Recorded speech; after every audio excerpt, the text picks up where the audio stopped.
वालेकुम स्टूडेंट्स, कैसे हैं आप सब। मेरा नाम है बिस्मा असगर और मैं आपको पढ़ा रही हूँ एनवायरमेंटल केमिस्ट्री, जिसमें हम एटमॉस्फेयर को स्टडी कर रहे हैं। पिछले लेक्चर में हम बात कर रहे थे नाइट्रोजन के कंपाउंड्स की और वो किस तरह से पॉल्यूटेंट बनते हैं, उस बारे में हमने बात की थी। अब हम ये देखेंगे कि यही नाइट्रोजन के कंपाउंड्स हमने एनवायरमेंट से रिमूव कैसे करने हैं, ख़त्म कैसे करने हैं। पॉल्यूटेंट चले आ तो गया, वो तो हमारे बस में नहीं था तो सही, लेकिन आ गया ना वो एनवायरमेंट में। अब ज़रूरी बात यह है कि उसको एनवायरनमेंट में से निकालना कैसे, ख़त्म कैसे करना है। इंपॉर्टेंट बातें हैं ये सारी की सारी। हम चलते हैं लेक्चर की तरफ और डिस्कस कर लेते हैं। तो स्टूडेंट्स, अब हम बात करने लगे हैं कि हमारे पास जो हम नाइट्रोजन के कंपाउंड्स की बात कर रहे थे ना, कि नाइट्रोजन ऑक्साइड्स होते हैं, उसके हमने सोर्सेज देख लिए, हमने उसके इफेक्ट्स देख लिए। अब ज़रूरी बातें ये है कि इसको रिमूव किस तरह करना है। ह्यूमन एक्टिविटीज़ की वजह से आ गए इन्वायरमेंट में। इन्वायरमेंटल केमिस्ट्री को स्टडी करते हैं, उनका काम ये होता है कि वो ये देखें फर्दर कि आपके पास इन सोर्सेज को रिमूव करने का तरीका क्या है। अब सोर्सेज तो आप रिमूव नहीं कर सकते, नेचुरल सोर्सेज हैं सारे के सारे, लेकिन आपके पास जो नाइट्रोजन के ऑक्साइड्स बने हैं, जो पॉल्यूटेंट बन गए हैं, उनको तो रिमूव किया जा सकता है ना। उनको रिमूव करने का कॉन्सेप्ट वही है जो आपने पहले पढ़ा है, वो है कैटालिटिक कन्वर्टर। लेकिन कैटालिटिक कन्वर्टर में बेसिकली किस तरह से रिएक्शन होता है उसकी अब हम बात करेंगे, क्योंकि पहले जब मैंने आपको कैटालिटिक कन्वर्टर पढ़ाया था तो मैंने इसकी डिटेल में नहीं बताया था आपको कि इसका रिएक्शन किस तरह से होता है। मैंने आपको सिर्फ ये बताया था, भला क्या सोचे कि आपके पास harmful gases less harmful gases में कैसे कन्वर्ट होती है और वो कौन सी होती हैं। ठीक है, अब आपके पास क्या रिएक्शन है, देखें। कार्बन के ऑक्साइड बने, कार्बन का ऑक्साइड, कार्बन मोनोऑक्साइड एक हार्मफुल गैस है। ठीक है, कार्बन मोनोऑक्साइड के साथ साथ आपके जो गाड़ी है, उसका इंजन है, उसमें जो कंबशन हो रही है ना, उसमें जो दूसरा कंपाउंड बन रहा है वो है नाइट्रिक ऑक्साइड। ठीक है, nitric oxide nitrogen containing compound है, हमें ये भी पता है कि ये भी डेंजरस है। अब क्या होगा, कैटालिटिक कन्वर्टर में आपके पास जो नई चीजें बन जाएंगी ना, जो इनकी जो इन हार्मफुल गैसेस को लेस हार्मफुल गैसेस में कन्वर्ट कर देंगी, वो भला क्या होंगी। कार्बन मोनोऑक्साइड कन्वर्ट हो जाएगी स्टूडेंट्स कार्बन डाइऑक्साइड में।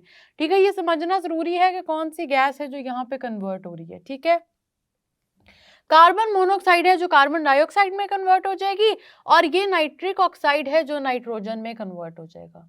ठीक है, ये बातें समझ में आ रही है कि नाइट्रोजन, अब आप सबको पता है कि नाइट्रोजन हार्मफुल गैस नहीं है, इनर्ट गैस है। और कार्बन डाइऑक्साइड भी आप सबको पता है कि एक क्वांटिटी के बाद, एक हद के बाद ये बुरी गैस बन जाती है। लेकिन अब आपके माइंड में क्वेश्चन आएगा कि अगर इतनी कार्बन डाइऑक्साइड आपका कैटालिटिक कन्वर्टर अपने अंदर से निकालेगा तो ये भी तो इन्वायरमेंट के लिए बहुत ज़्यादा हार्मफुल हो जाएगा। तो स्टूडेंट्स, आपने याद रखना है कि अगर तो आपके इन्वायरमेंट में ये जो कहते हैं ना प्लांट ट्रीज, ये जो इतनी बात बार बार की जाती है, वो इसलिए की जाती है कि अगर तो दरख्त ज़्यादा होंगे तो बेशक आपका कैटालिटिक कन्वर्टर कार्बन डाइऑक्साइड को अपने अंदर से निकालता भी रहेगा, तो भी आपके प्लांट्स अपना फूड बनाने के लिए इस कार्बन डाइऑक्साइड को इनहेल कर लेंगे, अपने अंदर ले लेंगे। ठीक है, लेकिन अगर आपके पास दरख्त की कमी होगी तब ये कार्बन डाइऑक्साइड फिर भी आपके पास क्या बनेगा, कैटालिटिक कन्वर्टर से तो निकलेगा, लेकिन अभी भी ये आपके पास डेंजरस गैस, डेंजरस तो नहीं लेकिन इसको पॉल्यूटेंट कहेंगे, जो कि आपकी अर्थ का टेम्परेचर बढ़ा के डेंजर ही वैसे कॉज कर रही है, क्योंकि एंड पे फ्लड्स वगैरह आपने पढ़े हैं कि कितने नुकसान होते हैं। तो इसी वजह से आपके अगर इन्वायरमेंट में आपके इर्द गिर्द दरख्त बहुत ज़्यादा हैं तो कैटालिटिक कन्वर्टर आपके बहुत सारे पॉल्यूटेंट्स को कंट्रोल कर लेता है। कार्बन डाइऑक्साइड हो सकता है बहुत ज़्यादा अमाउंट में निकले, लेकिन दरख्त उसको अपने अंदर ले लेंगे। इस तरह से आपकी जितनी पॉल्यूशन है, एयर पॉल्यूशन, उसको कंट्रोल किया जा सकता है। ठीक है, अब कैटालिटिक कन्वर्टर है, और कैटालिटिक कितनी दफ़ा पढ़ा है हमने, बहुत दफ़ा पढ़ा है। हमें पता है कि जहाँ पे भी कैटालिटिक लिखा होगा उसका मतलब है कि कोई ना कोई कैटलिस्ट यूज़ हो रहा है। आपसे पूछा जाएगा कैटलिस्ट कौन सा यूज़ हो रहा है। आपको ये कैटलिस्ट पहले मैंने इसलिए नहीं बताए थे क्योंकि तब ज़रूरी था कि आपको ये रिएक्शन पता हो कि कैटालिटिक कन्वर्टर के अंदर कौन सा रिएक्शन हो रहा होता है। ठीक है, अब आपको मैंने रिएक्शन बता दिया तो मैं ये भी बता देती हूँ कि इस रिएक्शन को करवाने के लिए आपके पास कौन कौन से कैटलिस्ट होते हैं। तो आपने याद रखना है प्लैटिनम, पैलेडियम और रोडियम, ये तीनों मेटल्स हैं, ट्रांजिशन मेटल्स हैं, ये तीनों एज ए कैटलिस्ट एक्ट करती हैं, कैटालिटिक कन्वर्टर के अंदर डली होती हैं। ठीक है, कैटालिटिक कन्वर्टर के अंदर क्योंकि ये ऑलरेडी डली होती हैं तो इनकी मौजूदगी में ये रिएक्शन हो जाता है, आपकी more harmful gases less harmful gases में कन्वर्ट हो जाती हैं। अब इक्वेशन बैलेंस नहीं है, इक्वेशन बैलेंस होनी चाहिए। मैंने आपको बार बार कहा इक्वेशन बैलेंस नहीं होगी स्टूडेंट्स अगर, तो फिर देखिए मार्क्स कटने की सबसे पहली वजह यह है कि केमिस्ट्री का स्टूडेंट है और उसको यही नहीं पता कि इक्वेशन को बैलेंस किस तरह करना है। इक्वेशन बैलेंस करें। और मैंने आपसे कहा है हमेशा ऑक्सीजन से कोशिश करें, स्टार्ट किया करें। मैं आपको तरीके नहीं बताऊंगी कि कौन से स्टेप्स होते हैं, क्योंकि आपने ऑलरेडी 9th की केमिस्ट्री में ये सारी की सारी बातें पढ़ी हुई हैं, ठीक है। अब यहाँ पे लेकिन मैं आपको बता देती हूँ कि जब हम इसको बैलेंस करते हैं ना सारी को, तो आपके कार्बन मोनोऑक्साइड के साथ 2 आ जाता है। इसी तरह देखें नाइट्रोजन यहाँ पे 2 है, यहाँ पे 1 है, यहाँ पे भी 2 आ जाएगा। और साथ ही साथ आपके कार्बन डाइऑक्साइड के साथ भी 2 आ जाएगा। उसकी रीजन क्या है कि अब मैंने कार्बन के साथ 2 लगा दी है। तो इस तरह से अब आप देख सकते हैं कैसे हुआ रिएक्शन बैलेंस। आपके इस कार्बन, ये 2 कार्बन है यहाँ, यहाँ पे आप प्रोडक्ट साइड पे देख लें, इधर भी 2 कार्बन है। ऑक्सीजन को काउंट कर लेते हैं कि टोटल ऑक्सीजन कितनी है हमारे पास। यहाँ पे 2 है कार्बन मोनोऑक्साइड में, 2 है आपके पास नाइट्रिक ऑक्साइड या नाइट्रोजन ऑक्साइड में, 4 है आपके पास। इस तरफ आप देख लें, उधर की 4 कंप्लीट हो गई स्टूडेंट्स। यहाँ पे आप देख लें 4 कार्बन डाइऑक्साइड में, नाइट्रोजन के साथ कोई ऑक्सीजन है ही नहीं, तो रिएक्टेंट साइड पे भी 4 है और प्रोडक्ट साइड पे भी 4 है। इसके अलावा नाइट्रोजन रह गया, उसको काउंट कर लेते हैं। प्रोडक्ट साइड पे 2 नाइट्रोजन थे, उसी को देख के हमने यहाँ 2 लगाया था और वो हमारे पास हो गई है इक्वेशन बैलेंस, ठीक है। तो इक्वेशन बैलेंस्ड होनी चाहिए, क्योंकि नंबर्स आपको याद नहीं रह सकते, नंबर ऑफ मोल्स आप हमेशा याद नहीं कर सकते, इसकी क्रैमिंग नहीं होती आसान चीज, इसलिए आप याद कर लिया करें कि इसको किस तरह बैलेंस करना है। 2-3 केमिकल रिएक्शंस आप खुद से बैलेंस करेंगे तो आपको सारे के सारे बैलेंस करने आ जाएंगे। अब बात करते हैं सेकेंडरी पॉल्यूटेंट्स की। जो हमारी प्राइमरी पॉल्यूटेंट्स की स्टोरी है ना, वो खत्म हो गई है, ठीक है। प्राइमरी पॉल्यूटेंट्स में हमने जो जो चीजें डिस्कस करनी थी वो हमने कर ली। अब हमारे पास जो जरूरी बात है वो ये है कि सेकेंडरी पॉल्यूटेंट्स कौन से होते हैं। सेकेंडरी पॉल्यूटेंट स्टूडेंट्स, मैंने आप सबको पहले ही बताया कि सबसे पहले क्या होता है कि आपके इन्वायरमेंट में कोई ना कोई सोर्स होता है। अब मैं आपको सेकेंडरी पॉल्यूटेंट का नहीं अभी बता रही, लेकिन मैं आपको सेकेंडरी पॉल्यूटेंट तक लेके जा रही हूँ, ठीक है। मैं आपको पूरा का पूरा कॉन्सेप्ट समझाने लगी हूँ कि ये प्राइमरी पॉल्यूटेंट से सेकेंडरी पॉल्यूटेंट तक किस तरह से पूरी स्टोरी आपके इन्वायरमेंट में चलती है और एयर पॉल्यूशन हो जाती है। आपके पास कोई ना कोई सोर्स मौजूद होता है आपके इन्वायरमेंट के अंदर। 3 तरह के सोर्सेज आपके इन्वायरमेंट के अंदर मौजूद है, एक है नेचुरल सोर्स, एक है मोबाइल सोर्स, एक है स्टेशनरी सोर्स। इन सबको समझें जरा गौर से स्टूडेंट्स। नेचुरल सोर्स का मतलब है कि आपके नेचुरल जो प्रोसेस हो रहे हैं, ठीक है, जिनको आप कंट्रोल नहीं कर सकते, जो आपकी वजह से नहीं हो रहे, ऑलरेडी नेचर की वजह से हो रहे हैं। इनमें स्टूडेंट्स आ जाते हैं आपके वॉल्केनोज, ठीक है। वॉल्केनिक इरप्शंस होते हैं, वॉल्केनोज इनमें आ जाते हैं। वॉल्केनिक इरप्शन आपको पता है ना, वॉल्केनोज में ही होते हैं। तो आपके पास वॉल्केनोज आपका नेचुरल सोर्स है। मैं आपको सारे के सारे नेचुरल सोर्सेज नहीं बता रही, लेकिन मैं आपको सिर्फ आइडिया दे रही हूँ। इसी तरह फॉसिल फ्यूल्स भी आपके नेचुरल सोर्सेज में आ जाएंगे, ठीक है। उनकी बर्निंग हुई और आपको पता चल गया, आपने पढ़े हैं अभी ऑक्साइड्स पढ़े हैं कि वहां से आपके पास ऑक्साइड्स निकल आए, कार्बन के, सल्फर के, नाइट्रोजन के, ठीक है। इसी तरह दूसरा तरह के जो सोर्सेज होते हैं वो होते हैं मोबाइल सोर्सेज। मोबाइल सोर्सेज का मतलब होता है, मोबाइल का क्या मतलब होता है? मोबाइल का मतलब वो मोबाइल नहीं जो हम सब यूज करते हैं। मोबाइल का मतलब होता है कोई भी चीज जो मूवमेंट में है, ठीक है। मोबाइल का क्या मतलब होता है? कोई भी चीज जो मूवमेंट में है, ठीक है।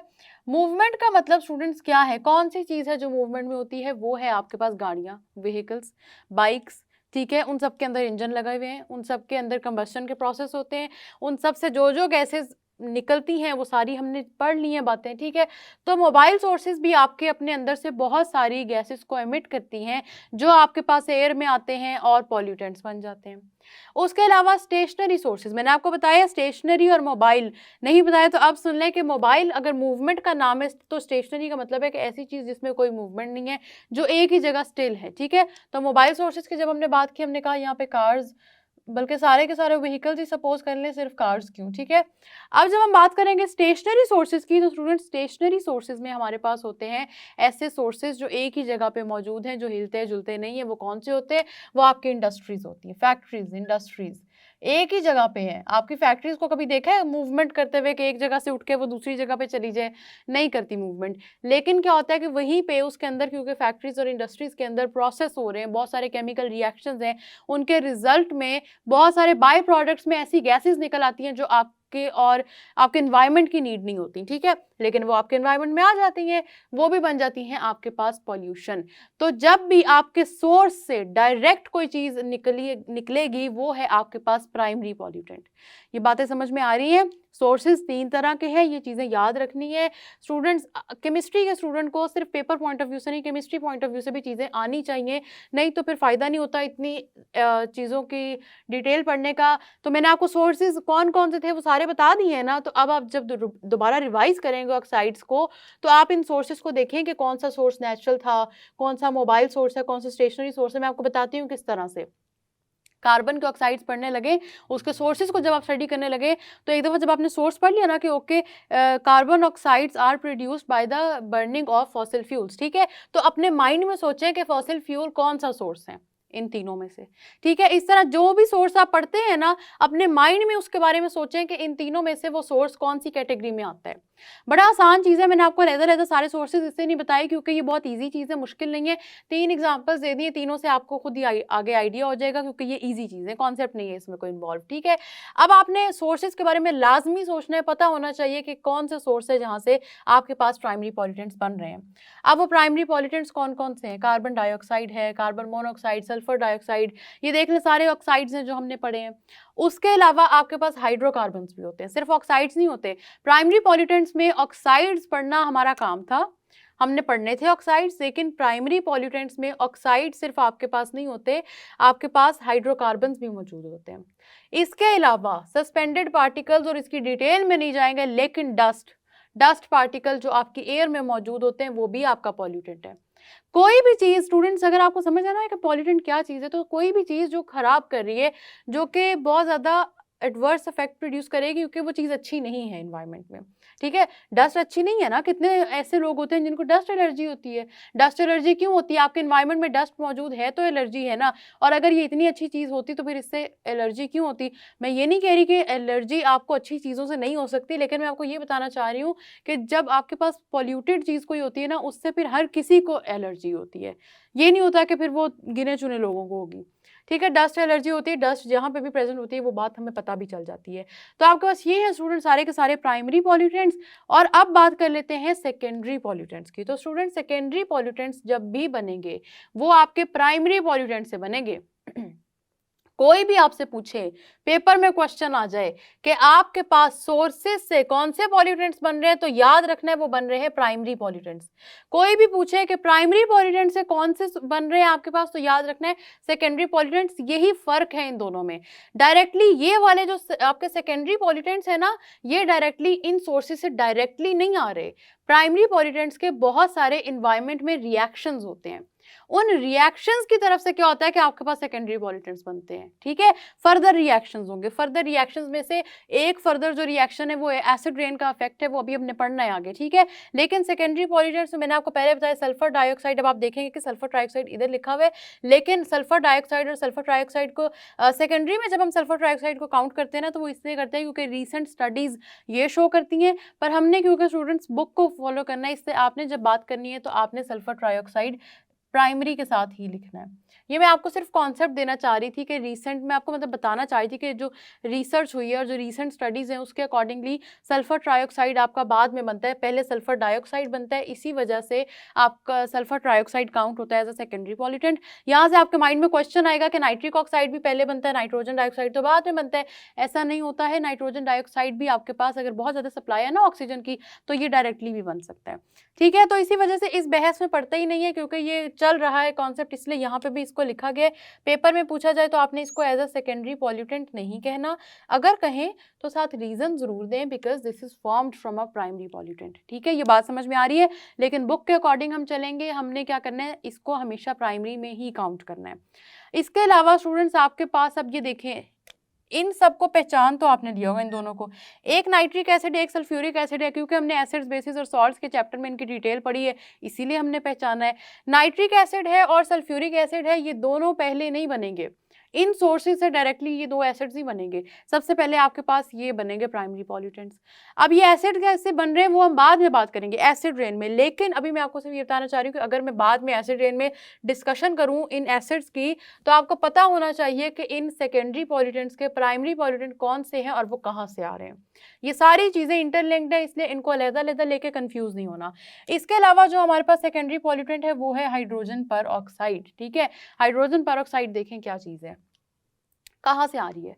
हाइड्रोजन पेरोक्साइड को देखें तो क्या आपको इसके मॉलिक्यूलर फॉर्मूला से वाटर याद नहीं आता, H2O। हाइड्रोजन पेरोक्साइड कब बनती है, जब आपके पास एक और ऑक्सीजन उसी कंपाउंड में आके लग जाती है, ठीक है। हाइड्रोजन पेरोक्साइड भी स्टूडेंट्स आपके पास सेकेंडरी पॉल्यूटेंट है, क्योंकि ये भी कोई अच्छी गैस या अच्छी फॉर्म में प्रेजेंट नहीं होती है, ये भी हमारे लिए हार्मफुल है। ये O3 को पहचाने, ये क्या चीज़ है, ओजोन, ठीक है।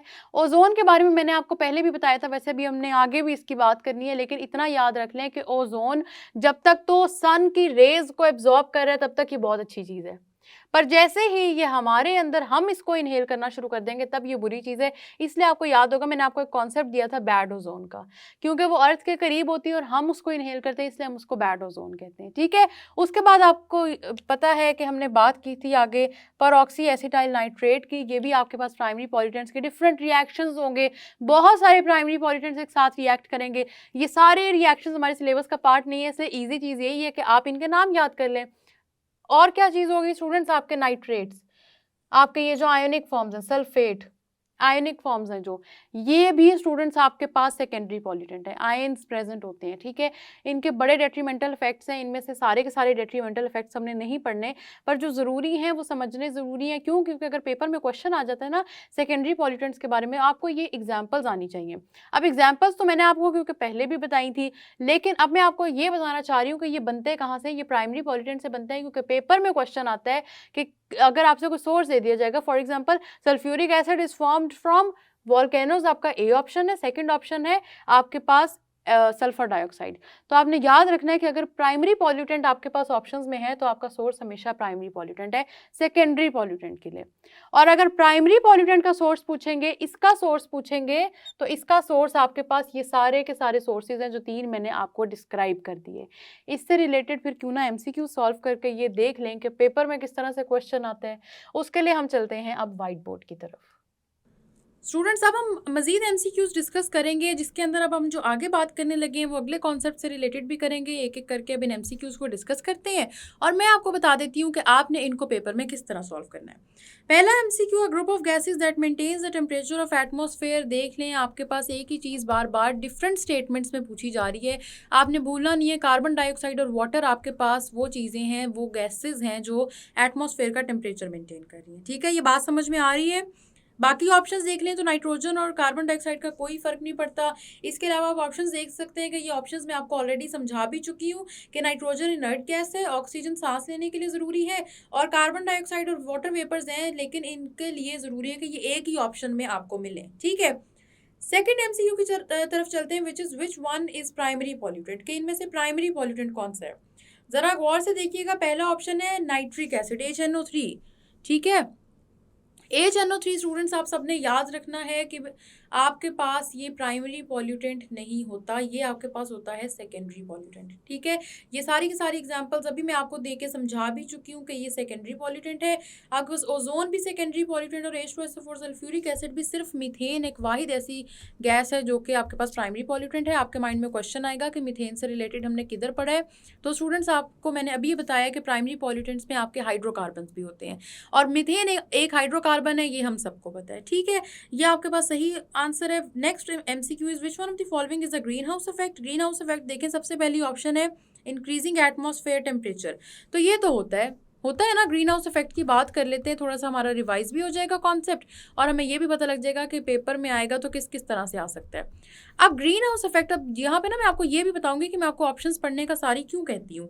ग्रीन हाउस इफेक्ट की जब बात करें, इंक्रीजिंग एटमॉस्फेरिक टेम्परेचर हमारा पहला ऑप्शन है, ठीक है। इंक्रीजिंग एटमॉस्फेरिक टेम्परेचर, ठीक है स्टूडेंट्स, हमारे पास टेम्परेचर एटमॉस्फेयर का इंक्रीज़ हो रहा है, और उसके इंक्रीज़ होने की वजह से, वो किस वजह से हो रहा है, वो ग्रीन हाउस इफेक्ट की वजह से हो रहा है। अब बहुत से स्टूडेंट्स इस पे हो जाएंगे एक्साइटेड और समझेंगे यही आंसर है, जबकि आपके पास दूसरी ऑप्शन ज़रा गौर से देखें, वो है इंक्रीजिंग फ्लड रिस्क। तो देखें, फ्लड भी तो बढ़ रहे हैं ना आपके ग्रीन हाउस इफेक्ट की वजह से। क्या हो रहा है, ग्लेशियर्स मेल्ट कर रहे हैं, फ्लडिंग हो रही है क्योंकि बर्फ़ पानी में कन्वर्ट होती जा रही है। तो ये बात समझ में आ रही है कि फ्लड रिस्क क्यों बढ़ रहे हैं। दो ऑप्शंस हमारे पास करेक्ट हैं, थर्ड ऑप्शन है बोथ, और बोथ वाली ऑप्शन हमारी करेक्ट है। क्यों? क्योंकि हमारे पास यहाँ इस ऑप्शन में दो आंसर्स करेक्ट है। इसी तरह पेपर में होता है कि अगर आप एक ऑप्शन को पढ़ें, कॉन्सेप्ट आता भी हो ना, तो एक्साइटमेंट में हम बाकी ऑप्शंस पढ़ते नहीं है और हमारा गलत हो जाता है। इसीलिए मैं कहती हूँ कि बार बार ऑप्शंस को पढ़ के स्टडी करके आंसर लगाया करें। Next MCQ is infrared radiations emitted by earth are absorbed by. Students, infrared radiations की बात हो या ये बात हो कि टेम्परेचर कौन सी चीज़ मेंटेन कर रही है, ठीक है, टेम्परेचर मेंटेनेंस की बात हो। याद रखने वाली बात यह है कि इन दोनों के लिए आपके पास कार्बन डाइऑक्साइड और वाटर वेपर्स, ये दोनों चीज़ें इंपॉर्टेंट हैं, ठीक है। याद रखना, इंफ्रारेड रेडिएशंस को एब्जॉर्ब भी कार्बन डाइऑक्साइड और वाटर करता है और टेम्परेचर को मेंटेन भी कार्बन डाइऑक्साइड और वाटर ही करता है, ठीक है। ये बात समझ में आ रही है। नेक्स्ट एमसीक्यू की तरफ हम चलते हैं। Next MCQ is cause of global warming is, तो ग्लोबल वार्मिंग का क्या कॉज है हमारे पास? ग्लोबल वार्मिंग का कॉज हमारे पास, हम सबको आंखें बंद करके इस बात का पता है कि कार्बन डाइऑक्साइड हमारे पास कॉज है। बाकी देख लेते हैं गैसेज एक दफ़ा, सल्फर डाइऑक्साइड है, नाइट्रोजन डाइऑक्साइड है और सल्फर ट्राइऑक्साइड है। तो ये वो ऑक्साइड्स हैं जो आपको पता है प्राइमरी पॉल्यूटेंट है और इन सब के अपने अपने डिफरेंट और तरह के नुकसानात हैं। तो ये बात समझ में आ रही है कि आपने किस तरह से इनको समझना है, हर एमसीक्यू की ऑप्शन पढ़नी है, ठीक है। नेक्स्ट एमसीक्यू की तरफ चलते हैं। हमारे पास नेक्स्ट एमसीक्यू है students, the harmful substances present in air are called. कौन से हार्मफुल सब्सटेंसेस, ऑप्शंस को एक दफ़ा डिस्कस करते हैं। एयर पॉल्यूटेंट्स हो गए हार्मफुल सब्सटेंसेस, चलें ठीक है, आगे देख लें। ओजोन, ओजोन हार्मफुल सब्सटेंस है, एयर में है, लेकिन ओजोन क्या पॉल्यूटेंट नहीं है? तो क्या आप इसको पॉल्यूटेंट नहीं रख सकते? जैसे हमारे पास ए ऑप्शन है कि ओजोन, हमारे पास ए ऑप्शन है एयर पॉल्यूटेंट, तो क्या हम इसी ओजोन को उसमें काउंट नहीं कर सकते? कार्बन डाइऑक्साइड की बात कर लें, उसको भी एयर पॉल्यूटेंट में काउंट कर सकते हैं। उसके बाद वाटर की बात करें तो वाटर हार्मफुल सब्सटेंस बिल्कुल भी नहीं है। तो आपने याद रखना है कि हार्मफुल सब्सटेंसेस, मैं आपके लिए पूरी स्टेटमेंट यहाँ पे लिख रही हूँ ताकि आप भी मेरे साथ लिखें, क्योंकि ना ये आपकी डेफिनेशन है और definition as it is paper में लिखनी बहुत ज़रूरी है। The harmful substances present in air are called, ठीक है। क्या इनको कहते हैं? इनको कहते हैं हम पॉल्यूटेंट्स। एयर पॉल्यूटेंट्स कह लें, पॉल्यूटेंट्स कह लें, स्टूडेंट्स एक ही बात है। ये डेफिनेशन नहीं भूलनी, ये बहुत इंपॉर्टेंट डेफिनेशन है, ठीक है। ये डेफिनेशन का सब ने ख्याल रखना है। अब हम चलते हैं और नेक्स्ट एमसीक्यू सॉल्व कर लेते हैं स्टूडेंट्स। हमारे पास जो नेक्स्ट एमसीक्यू है वो है, दीज पॉल्यूटेंट्स आर वेस्ट और exhaust products driven out because of combustion of fossil fuels and organic matter. लंबी लंबी स्टेटमेंट्स जब भी कंफ्यूज करें तो पहले उसको डिवाइड कर लिया करें और उसको समझा करें कि कहा क्या जा रहा है। देखिए, उन्होंने कहा दीज पॉल्यूटेंट्स, कौन से पॉल्यूटेंट्स? जो कि ऑप्शन में गिवन है, आर द वेस्ट और एग्जॉस्ट प्रोडक्ट्स। अब ये वेस्ट है या एग्जॉस्ट प्रोडक्ट्स हैं, किसका वेस्ट या एग्जॉस्ट प्रोडक्ट्स है? Driven out because of combustion. Combustion का जिक्र आए और हमें ये ना याद रहे कि कंबस्शन के बाद आपके पास कौन से पॉल्यूटेंट्स होते हैं, ये तो गलत बात है। देखा आपने कि मेजॉरिटी हमने जो ऑक्साइड्स पढ़े वो हमारे पास कंबस्शन की वजह से ही है, ठीक है। तो हमारे पास क्या पूछा जा रहा है कि फॉसिल फ्यूल्स और ऑर्गेनिक मैटर के कंबस्शन की वजह से कौन से पॉल्यूटेंट्स बनेंगे। मैंने आपको बताया था डायरेक्टली जो आपके सोर्सेज से चीज़ें आती हैं वो होते हैं प्राइमरी पॉल्यूटेंट्स। तो इस वजह से यहाँ पे आपका करेक्ट आंसर है प्राइमरी पॉल्यूटेंट्स, ठीक है। प्राइमरी पॉल्यूटेंट्स से सेकेंडरी पॉल्यूटेंट बनेंगे और इसी वजह से टर्शियरी पॉल्यूटेंट्स को वैसे ही हमने डिस्कस नहीं करना। तो इसलिए आपने याद रखना है कि जब भी डेफिनेशन में सोर्स का जिक्र आ जाए तो उसके साथ प्राइमरी पॉल्यूटेंट का नाम लेना है। Next MCQ is, These pollutants are produced by various reactions of primary pollutants। अब बात समझ में आ रही है कि उन्होंने कहा वेरियस रिएक्शंस हो रहे हैं प्राइमरी पॉल्यूटेंट्स के, फिर ये वाले आपके पास पॉल्यूटेंट्स बन रहे हैं, तो ये कौन से होंगे स्टूडेंट्स? सेकेंडरी। बात समझ में आ रही है? सोर्स के साथ जिसको लिंक करेंगे वो प्राइमरी पॉल्यूटेंट है और प्राइमरी पॉल्यूटेंट के साथ फर्दर जिसको लिंक करेंगे वो सेकेंडरी पॉल्यूटेंट है, ठीक हो गया। आगे चलते हैं, अगला एमसीक्यू है हमारे पास, which is not a primary pollutant. कौन सा प्राइमरी पॉल्यूटेंट नहीं है? Sulphur trioxide. सल्फर के सारे ऑक्साइड्स आपके पास प्राइमरी पॉल्यूटेंट हैं, ये बात मैंने आपको समझाई है, बताई है, डिटेल में हमने बात की है। Next option is carbon dioxide. Carbon dioxide carbon का ऑक्साइड है, ये आपके पास वैसे तो नेचर में प्रेजेंट है, फोटोसिंथेसिस के लिए ज़रूरी है, लेकिन इसके साथ और टेम्परेचर मेंटेन करता है, लेकिन ये पॉल्यूटेंट कब बनता है? जब इसकी अमाउंट बहुत ज़्यादा हो जाती है, ठीक है। तो ये कार्बन का ऑक्साइड है और ये प्राइमरी पॉल्यूटेंट हम सबको पता है। उसके बाद मीथेन है, मैंने अभी थोड़ी देर पहले आपको बताया कि हाइड्रोकार्बन भी आपके प्राइमरी पॉल्यूटेंट होते हैं, मीथेन एक हाइड्रोकार्बन है, ठीक है। ओजोन आ जाती है और वो बच जाती है। तो आपने अभी मैंने आपको लेक्चर के दौरान लाइट बोर्ड पे भी ये बात समझाई है कि ओजोन क्योंकि आपके पास ऑलरेडी मौजूद प्राइमरी पॉल्यूटेंट से बनती है, इस वजह से ओजोन आपके सेकेंडरी पॉल्यूटेंट कहलाती है, ठीक है। ये बातें याद रखनी है। प्राइमरी पॉल्यूटेंट और सेकेंडरी से रिलेटेड होता पता है क्या है कि जब आप सारी की सारी एग्जाम्पल्स के रट्टे मारते हैं तो आपको याद नहीं होती, इसीलिए मैंने ये सारे के सारे मल्टीपल चॉइस क्वेश्चंस इंक्लूड किए हैं ताकि आपको ये सारे क्वेश्चंस और सारे जो कॉन्सेप्ट्स हैं वो समझ आए और वो याद हों, ठीक है। नेक्स्ट एमसीक्यू की तरफ चलते हैं, वो है विच is not a secondary pollutant. अब पूछा गया कि सेकेंडरी पॉल्यूटेंट कौन सा नहीं है इनमें से, ठीक है। सेकेंडरी पॉल्यूटेंट हमसे पूछा है तो हम देख लेते हैं कि कौन सा इनमें से सेकेंडरी पॉल्यूटेंट नहीं है। तो स्टूडेंट्स H2SO4 सल्फ्यूरिक एसिड होता है, नाइट्रिक एसिड है, उसके बाद सेकंड ऑप्शन, थर्ड ऑप्शन है पैन जिसका क्या था, परऑक्सी एसिटाइल नाइट्रेट, और फिर अमोनिया। पहली तीनों ऑप्शंस आपके पास सेकेंडरी पॉल्यूटेंट्स हैं, इसलिए आराम से आपने फाइनल ऑप्शन सेलेक्ट कर लेनी है, ठीक है, और आपका वो आंसर बन जाएगा। नेक्स्ट हमारे पास है स्टूडेंट्स, हमसे ये पूछा गया है कि formula of nitrogen dioxide is. Nitrogen dioxide नाम से पता लग रहा है नाइट्रोजन होगा, ऑक्सीजन होगा। पहली ऑप्शन है सल्फ्यूरिक एसिड H2SO4, ये तो नहीं हो सकती क्योंकि ये सल्फ्यूरिक एसिड है, ठीक है, इसमें 2-3 वैसे भी एटम्स हैं, आप नाम से सिर्फ देखें कि किसकी बात हो रही है। नाइट्रिक एसिड नहीं हो सकता। नाइट्रोजन डाइऑक्साइड का मतलब है कि ऑक्सीजन 2 प्रेजेंट है। नाइट्रिक ऑक्साइड में देख लें एक ही ऑक्सीजन प्रेजेंट है, इससे यहाँ पे भी हमें समझ आ गया कि ये हमारा ऑप्शन नहीं, नाइट्रोजन डाइऑक्साइड वाला हमारा करेक्ट ऑप्शन है, ठीक है। अब चलते हैं नेक्स्ट क्वेश्चन की तरफ, और नेक्स्ट क्वेश्चन है स्टूडेंट्स हमारे पास, when wood burns in limited supply of oxygen which gas is produce. Limited supply of oxygen में आप वुड को बर्न करें या किसी भी फ्यूल, किसी भी हाइड्रोकार्बन, किसी भी चीज़ को बर्न करें, आपने याद रखना है कि अगर आपके पास ऑक्सीजन का सप्लाई लिमिटेड है ना, तो जो चीज़ प्रोड्यूस होगी वो कार्बन मोनोऑक्साइड है, ठीक है। जो चीज़ प्रोड्यूस होगी वो कार्बन मोनोऑक्साइड है, इसको आप सबने भूलना नहीं है। और एक्सेस सप्लाई होगा तो आपके पास कार्बन डाइऑक्साइड बनेगी। ये ऐसे प्रोडक्ट्स हैं जो कॉमन हैं, जो कांस्टेंट हैं, जो बदलते नहीं हैं, इनका ख्याल रखना है आप सबने। Next question is pan is the abbreviation of. तो पैन की एब्रीविएशन पता है क्या है?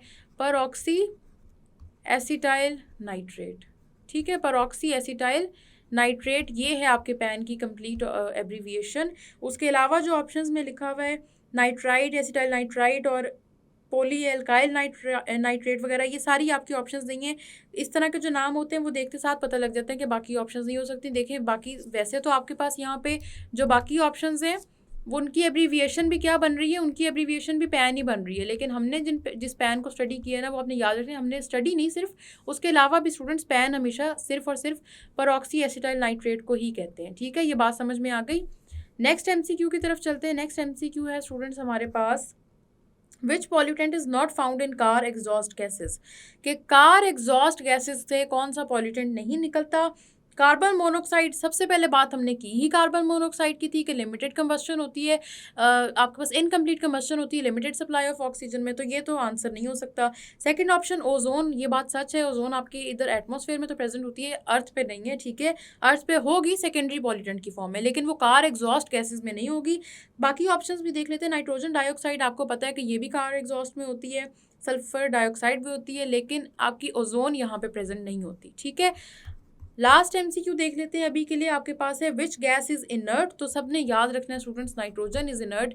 बाकी गैसेस को भी एक दफ़ा देख लेते हैं। ऑक्सीजन की ऑप्शन, ऑक्सीजन सांस लेने के लिए ज़रूरी है, इनर्ट नहीं है, इसके बहुत ऑक्साइड्स बनते हैं, बहुत रिएक्शंस होते हैं। फिर कार्बन मोनोऑक्साइड है, वो भी इनर्ट नहीं है, वो भी रिएक्ट तो करती है, और ओजोन भी रिएक्ट करती है। ओजोन तो देखें यूवी रेज की प्रेजेंस में ही रिएक्ट कर जाती है। नाइट्रोजन का मैंने आपको बताया कि ये स्टूडेंट्स किसी तरह भी रिएक्ट नहीं करती, और ये आपके पास रिएक्ट करेगी भी नहीं। क्यों? क्योंकि आप ये अल्लाह ताला की तरफ से इसके जो बॉन्ड्स हैं वो बड़े स्ट्रॉन्ग हैं, और ये उन स्ट्रॉन्ग बॉन्ड्स की वजह से कहीं पे भी रिएक्ट नहीं करती, ठीक है। ये बातें समझ में आ गई। हमने अभी एसिड रेन को भी कंप्लीट पढ़ना है, उसकी डिटेल भी देखनी है, लेकिन अभी तक जितने कॉन्सेप्ट्स पढ़े थे उससे रिलेटेड मैंने आपको एमसीक्यूज कराए। आई होप आपको समझ आ गई है। नहीं समझ आई तो इनकी दोबारा प्रैक्टिस ज़रूर करें। स्टूडेंट्स, मैंने आपको जितनी बातें बताई हैं ना, आपने इनको रिवाइज करते रहना साथ साथ, क्योंकि ये हमारे चैप्टर्स जो आखिरी होते हैं ना बुक के, ये कुछ इस तरह के होते हैं कि अगर इनके कॉन्सेप्ट्स को साथ साथ लेके ना चलो तो ये भूलने के चांसेस ज़्यादा होते हैं। इसीलिए बहुत आसान चीज़ें बताई जा रही हैं आपको, आसान करके, ताकि आपको मुश्किल ना लगे। बाकायदा मैं नोट्स बनवा रही हूँ आपके, जो कि उम्मीद करती हूँ कि आप साथ साथ बना भी रहे होंगे। आप उनको रिवाइज करें। मैं नए टॉपिक के साथ आपसे मिलूंगी नेक्स्ट लेक्चर में। तब तक के लिए अल्लाह हाफिज़।